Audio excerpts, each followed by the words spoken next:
Hi, I am Muniza Riaz. Welcome to Glitz vision USA. तो बात करेंगे जेंटलमैन की सेकंड एपिसोड की। मुझे तो एपिसोड बहुत अच्छी लगी, शुरू से आखिर तक हर सीन, चाहे वो मुन्ना और दिलबर का हो, चाहे मुन्ना और रहमती का हो, चाहे मुन्ना और जर्नब का हो, जर्नब और फारिस का हो, जर्नब का अपने एडिटर के साथ हो, सारी कन्वर्सेशन, सारे सीन्स अपनी अपनी जगह बहुत अच्छे हैं। अगर मुझसे कोई पूछे कि मैं एपिसोड को क्या रेट करूंगी तो मैं 4/5 कहूंगी। और बात करते हैं एक सीन की और डायलॉग्स। जैसे मैंने बोला, दिलबर और मुन्ना के भी जितने सीन थे, चाहे वो गाड़ी में जा रहे हों, उस टाइम पे जो कन्वर्सेशन है जहां दिलबर चाह रहा है कि मुन्ना के दिल में जो जर्नब के लिए थोड़ा सा जो एक सॉफ्ट कॉर्नर है उसको और हवा दे, वो हमें वहां दिखा। और जिस तरह से मुन्ना उसे कहता है कि जहां से तेरी लाश निकली है वहां से मेरा जनाजा निकले, गुंडा समझती है मैं उसके टाइप का नहीं हूं। और अगर आपको लास्ट एपिसोड याद हो तो वहां जब उसकी माशूका की शादी करा देता है मुन्ना, तो दिलबर कहता है, उसे बददुआ देता है एक तरीके से कि आपको भी प्यार हो और आपको भी ये दर्द सहना पड़े। तो इस तरह की बात है, तो हवा तो देंगे कहीं ना कहीं, मगर ऐसा है नहीं। उस टाइम तो उन्होंने कह दिया, लेकिन वो चाहते हैं सच्चे मन से कि मुन्ना को भी अगर प्यार है तो उसको उसका प्यार मिले। लेकिन मुन्ना ने एक वादा रहमती से भी किया है, तो उसकी वजह से वो थोड़ा सा झिझकते हैं। और फिर उन्हें ये भी है कि जो जर्नब है वो एक जर्नलिस्ट है, एक रिस्पेक्टिव पोजीशन पे है, तो किस तरह से वो एक ऐसे गुंडे के प्यार को एक्सेप्ट करेगी। और जो हमें आगे देखने भी मिला है कि किस तरह मुन्ना जब मौजम को डराने धमकाने जाता है और गोलियों की आवाज़ सुन के जर्नब बाहर आ जाती है, और जिस तरह से वो जर्नब को देखता है, वो टाइम पे मुन्ना एकदम से शर्मिंदा सा हो जाता है और सॉरी करता है, लेकिन जर्नब उसके मुंह पे एक थप्पड़ मारती है, क्योंकि उसके जहन में तो यही है ना कि ये गुंडा गर्दी कर रहा है। वो उसे वैसा वाला गुंडा समझती है जो किसी को मार रहा हो, किसी के साथ बहुत बुरा कर रहा है, मगर उसे सिर्फ एक डर फैलाना है ताकि दूसरा इंसान कुछ ज्यादा गलत ना करे। हाँ, तो वो वैसे वाले गुंडे हैं। क्योंकि अगर हमें पिछली एपिसोड की ओथ याद है तो उन्होंने यही ओथ ली थी, हम किसी को मारेंगे नहीं, किसी वुमेन की डिसरिस्पेक्ट नहीं करेंगे, ऐसी सारी ओथ लेते हैं। तभी वो उनको 2.5 जो क्या बोलते हैं एरिया दे देते हैं, कोरंगी का आई थिंक, तो वो उनको मिल जाता है। इस तरह का हमें देखने मिला था पिछली एपिसोड में। तो उससे हमें अंदाजा है कि किस तरह के गुंडे हैं ये लोग, जो सिर्फ डर रखना चाहते हैं, गलत के अगेंस्ट ही, लेकिन किसी को मार के, किसी का खून करके, ऐसे वाले गुंडे नहीं है। अब आगे देखना है कि किस तरह से हालात या चीजें उन्हें ये करने पे मजबूर करती हैं, पर अभी तक का तो ऐसा ही है मामला।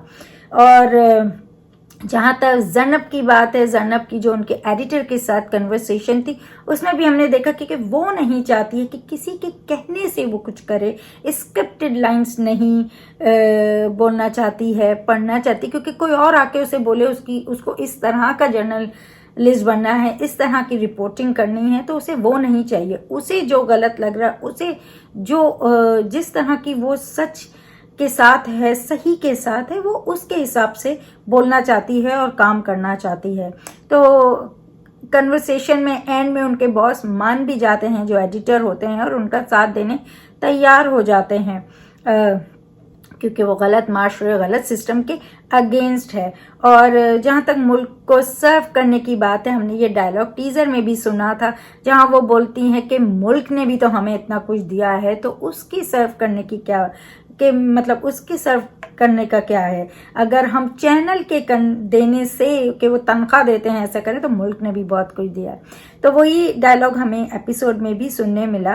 और जैनब के हमने सीन देखा जहां वो पॉलिटिशियन से बात करी। मुझे वहां वो वाला डायलॉग बहुत अच्छा लगा था, जहां वो बोलती है कि लूटने वाले भी हम हैं और लुटने वाले भी हम ही हैं। मतलब हम ही अपने घर में, हम ही गुंडे भी हैं, हम ही वो मासूम अवाम, मजलूम अवाम भी हम ही हैं। कोई बाहर का आके हमें नहीं कर रहा, हम ही खुद के खुद दुश्मन है वाली बात है। तो मुझे बहुत बात सही लगी कि वाकई हम ही हैं जो अपने ही घर में एक तबका ऐसा और एक तबका ऐसा है, और ये कब तक चलेगा। और वो रिलेट भी करती हैं कि आप लोग गुंडों को सपोर्ट करते हो, एक तरीके से गुंडे आपके साथ हैं जैसे। तो वो चीज़ की बात को लेकर वो, क्योंकि फारिस असिस्टेंट कमिश्नर है तो उन तक ये बात जाती है, और वो ज़रनब के फियांसे भी हैं, तो वो उधर उनको जो है प्रेशर किया जाता है कि उनको समझाया जाए। और मुझे वो कन्वर्सेशन भी बहुत अच्छी लगती है जहाँ वो कहती है कि तुम कह देना तुमने समझाया मगर मैं समझी नहीं। और फिर उसके बाद इतनी मतलब गर्मी हो जाती है वहाँ, क्योंकि वो इतना गुस्सा होती है। और जो फारिस है वो जब जाने लगता है तो वो चाहती है कि देखती है कि नाराज हो गया, तो चाहती है कि कुछ रोमांटिक बातें करें। तो वो कहता है कि मतलब इतना मूड खराब करने के बाद कौन चाहेगा कि रोमांटिक बातें करें, मूड ही खराब हो गया है। और वहाँ पे वो भी कहते हैं कि तुम करती हो रोमांटिक बातें, नहीं, क्योंकि दोनों ही अपने फर्ज अपने काम को लेके बहुत डेडिकेटेड हैं, और वो उतना टाइम ही नहीं है ना कि रोमांस कर सकें। बट मुझे डायलॉग्स बहुत अच्छे लगे थे वहाँ पे भी, जब ज़रनब फारिस को कहती है कि अवाम के नौकर बनो, वो तुम्हें साहब बना देंगी। मतलब उनकी नौकरी करोगे ना वो तुम्हें इज्जत देंगे, इनकी नौकरी करोगे तो ये तुम्हें गुलामी बना के रखेंगे, ऑर्डर ही देंगे। इनके नौकर बनोगे तो ये तुम्हें इज्जत देंगे। तो वो बात बहुत सही है कि अवाम के साथ अगर आप जुड़ते हैं तो अवाम के लिए कुछ करते हैं तो वो आपको एक अलग इज्जत देती है। लोग तो आपको अपने अंदर दबाएंगे, लेकिन वो जो आपसे प्यार करते हैं, वो जो आपको इज्जत देते हैं, उसकी वजह से आपका रुतबा बढ़ जाता है, और वहाँ रुतबा होते हुए भी घट जाता है। तो बात बहुत सही बोली है। और मुझे मुन्ना का भी एक डायलॉग, जब वो मौज़म को डराने जाता है तो मुझे बहुत अच्छा लगता है। वो कहता है मर जाने में मौत कम होती है, डर जाने में ज्यादा होती है। और ये बात सही है कि आप एक बार मार देंगे वो इंसान मर गया, खत्म। लेकिन हर दिन एक डरा के रखने की, मौत का एक डर रखने का की बात अलग ही होती है। उसके लिए बंदा रोज ही एक तरह से मर रहा होता है। तो वो बहुत सही डायलॉग बोलता है मुन्ना।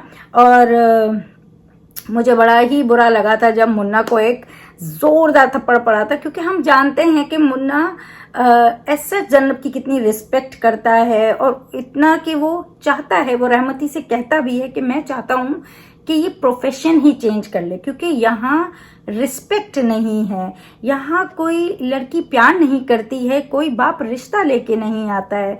तो ऐसे प्रोफेशन में रहने से क्या है, इज्जत तो है नहीं, प्यार नहीं है, इज्जत नहीं है, तो एक डर है हमेशा। और वो वाली बात है। तो मुझे वो कन्वर्सेशन भी रहमती के साथ अच्छी लगी थी। रहमती और मुन्ना, दिलबर, इनका जो सीन्स हैं, चाहे वो मैंने जैसे बोला मुन्ना और दिलबर का हो, मुन्ना और रहमती का हो, बहुत इंटरेस्टिंग भी है। उनकी बॉन्ड, उनकी कन्वर्सेशंस में थोड़ा फन भी था। और जब मुन्ना रहमती से ये सब बातें कर रहा होता है तो दिलबर जिस तरह से बताता है, क्योंकि वो जब ये बातें कर रहा होता है तो रहमती पूछता है कि तुमको क्या थप्पड़ पड़ा, तो वो बोलता नहीं है कि नहीं, क्योंकि अब अपनी इज्जत भी रखनी है। और उस टाइम पे जिस तरह से दिलबर कहता है इकबाल मुन्ना को मारा, Iqbal Munna tie tie fish हो गया, तो मुझे बड़ी हंसी भी आई थी। ऐसे बहुत सारे सीन्स हैं वहाँ पे, कन्वर्सेशन है जहाँ आपको बहुत हंसी भी आएगी, और स्पेशली मुन्ना को लेके, क्योंकि जिस तरह से उसके साथ ये सब हो रहा है, ज़रनब से एक तो प्यार भी हो गया है, ज़रनब के लिए फीलिंग्स आ रही हैं, फिर ज़रनब से जब सामना हो तो बेचारे की इम्प्रेशन भी बहुत गलत पड़ रहा है ज़रनब पर, तो वो वाली चीज़ उसे बहुत परेशान कर रही है। और उस पर दिलबर उसको हर वक्त चौके लगाता रहता है, उसके जो कहते हैं ना कि जख्म पे नमक छिड़कता रहता है, उसको तंग कर करके। तो जहाँ तक कि जैसे मैंने बोला एपिसोड की बात है, बहुत अच्छी है।